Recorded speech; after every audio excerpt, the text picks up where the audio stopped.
መደባትና ተከታተሉ ዘለኹም ክቡራት ሰማዕትና እንዶሚ ዝብልናዮም ዕለታዊ ዜና አዳዲና ኣለና መክታልኩም ንሳና ከፋውን በኸብሪ ንዕድል حبرات هجرات أب إيرترا مسقدامنتات مينستري تمرتي بزسمع ጉጅለት ውድብን በነጥፈት እጃሞም ዘበርክቱሉ ዛዕባ ዘተኮረ ምስ ሚኒስትር ትምህርቲ ዕሙቕ ዝበለ ኣኼባ ከም ዘካየዱ ተገሊጹ። ቀዳመይቲ ጓል ኣንስተይቲ ሚኒስትር ትምህርቲ ኤርትራ ኮይና ዝተመዘዘት ዶክተር ሓሊማ መሐመድ ቅድመ 2 ወርሒ ምስ ቀዋሚ ወኪል ሕቡራት ሃገራት ኣብ ኤርትራ ሚስ ናህላ ተራኺባ ኣብ ምምዕባል ምምሃርን ምስትምሃርን ከም እውን ስርዓተ ትምህርቲ ኤርትራ ኣተኲራ ድሕሪ ምዝተያ ትማል ሐሙስ 19 መጋቢት ዳግማይ ሰፊሕ ኣኼባ ከም ዘካየደት ተገሊጹ። ብመሰረት ጸብጻብ ወኪል ሕቡራት ሃገራት ኣብ ኤርትራ ዘውጽኦ ኣብቲ ትማል ሐሙስ ዶክተር ሓሊማ መሐመድ ምስ ጉጅለታት ሕቡራት ሃገራት ናይ ፈለማ ምምኻር ኣኼባ ከም ዘካየደት ተገሊጹ።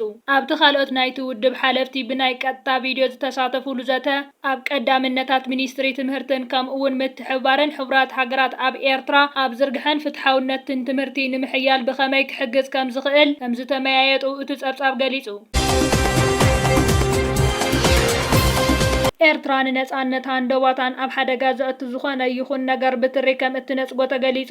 ኣህግራዊ ሕግታት ብንጹር ነውሶ ወከፍ ሃገር ከም ነጻ ክትኽበርን ደባታ ክትሕሉን ንውሳነታት ክትቆጻጸርን ከም ዘለዋ ዝኾነ ይኹን መምኽኔታ የለን። ፈጻሚ ጉዳያት ኤምባሲ ኤርትራ ኣብ ኢትዮጵያን ቀዋሚ ልኡኽ ኣፍሪቃዊ ሕብረትን ሕቡራት ሃገራት ቀዋሚ ኮሚሽን ኣፍሪቃን ኣቶ ቢንያም በርሀ ብ19 መጋቢት ኣብ ማሕበራዊ መራኸቢታት ብዘስፈሮ ጽሑፍ ገሊጹ።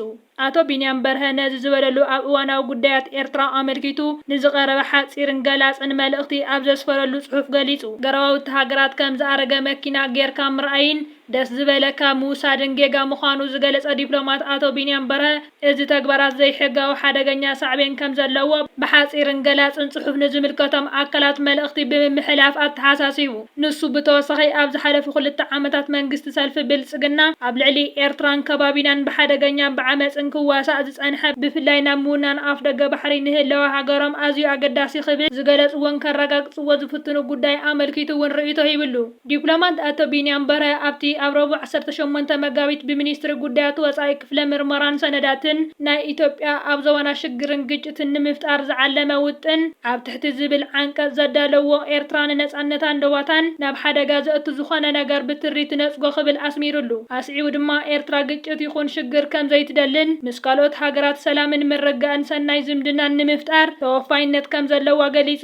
እቲ ብክፍሊ ምርመራን ሰነዳትን ዝቐረበ ጽሑፍ ብተወሳኺ ሰልፊ ብልጽግና ዝገብሮ ጌጋታትን ዝሕዝን መሰረታዊ ሕግን ታሪክ ዘይብሎም ኣጀንዳታትን ንዘባዊ ሰላምን ምርግጋእን መርገም ምዃኖም ገሊጹ።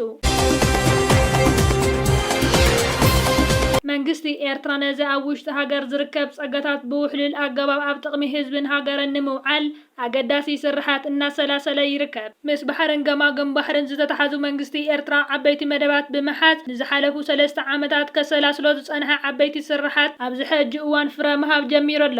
ብፍላይ ምስ መዳይ ምግፋፍ ዓሳ ናይ ኤርትራ ተተሓሒዙ መንግስቲ ኤርትራ ምስ መሻርክቲ ኣካላት ብምትሕብባር ከሰላስሎ ዝጸንሐ ስርሓት ኣብዚ ሕጂ ሒዝናዮ ንርከብ ዘለና ዓመትን ዝሓለፈ ዓመት 2025 መዳይ ምግፋፍ ዓሳ ናይ ኤርትራ ዓበይቲ ዓወታትን ኣሃዛትን ኣመዝጊቡ ይርከብ ኣሎ።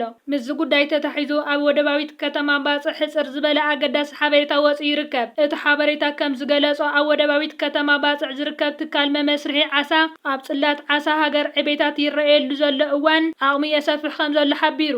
ኣብ 1993 ዝተመስረተ ኤሪፊሽ ሕጂ ኣስታት 100 ሰራሕተኛታት ዝቆጸረ ኮይኑ ኣብ መዓልቲ ልዕሊ 9 ቶን ዓሳ ከሰላስል ከም ዝኽእል ይግለጽ። ሓደስቲ ዝተዘርግሑ ሓበሬታ ከም ዘመላኽትዎ 2025 ንኢንዱስትሪ ክብረ ወሰን ዝሓዘት ዓመት ኮይና ጠቕላላ ፍርያት ዓሳ 400,000 ቶን ፍርያት ከም ዝበጽሐ ይሕብሩ።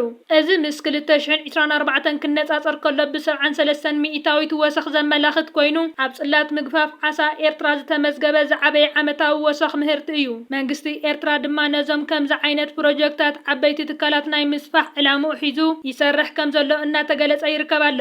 ክሳብ ሕጂ መዳይ ባሕርን ገማግም ባሕርን ገና ዘይተመዝመዘ ሃብቲ ኤርትራ ኮይኑ ጸኒሑ ኣብዚ ሕጂ እዋን ግን መንግስቲ ኤርትራ ነዚ ጉዳይ ቀዳምነት ሂቡ እናሰርሐ ይርከብ። እዚ ተመዝጊቡ ዘሎ ዓወታት ድማ ብውሽጣዊ ዓቕሚ ህዝብን መንግስትን ኤርትራ ዝተሰርሐ ምዃኑ ዝተፈለየ ዝገብሮ ኮይኑ ኣብ ቀጻሊ ምስ መሻርክቲ ኣካላት ከም በዓል ጃፓንን ደቡብ ኮርያን ብምዃን ኤርትራ ዓበይቲ ፕሮጀክታት ክተሰላስል ምዃና እቲ ሓበሬታ የረድእ።